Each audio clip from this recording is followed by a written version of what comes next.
મિત્રો કે ગમે તે વ્યક્તિ હોય એને આપણે સલાહ આપીએ, કોઈ બી વ્યક્તિને સલાહ આપવી એ ખૂબ સહેલી છે, પરંતુ એ પરિસ્થિતિ અંદર જે વ્યક્તિ જીવન જીવતો હોય એ વ્યક્તિની પરિસ્થિતિને સમજી અને એના જિંદગીની જેવો જીવન એ ખૂબ મુશ્કેલ છે.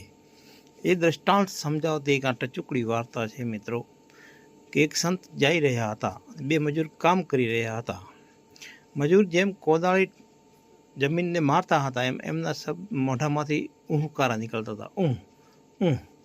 એટલે સંત એ મજૂરોને કહે કે ભાઈઓ, તમે કે આવી રીતે કે આ કામ કરો અને ઊંહકારા કરો એના કરતાં રામનું નામ લેતા હો ને તો કે તમને ભગવાન ભેગો રહે. તો એ મજૂરે કોદાળી એક બાજુ મેળવી સંતને બોલે કે ચલો બે તમે તગારા કે બે તમે અહીંયા ઉપર એને ઠોકો કે ધરતી ઉપર. એટલે સંત કે ચલો કે હું એટલે એને 5-10 વખત તો રામ રામ રામ બોલણો, પણ જ્યારે પરસેવે રેપજીપ થઈ ગયા ને પછી એમ ઘા ઠોક્યા એટલે રામ શબ્દ વિસરાઈ ગયો.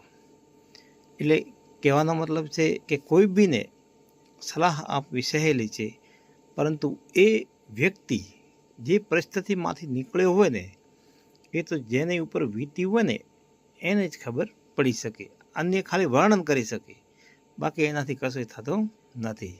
નમસ્કાર.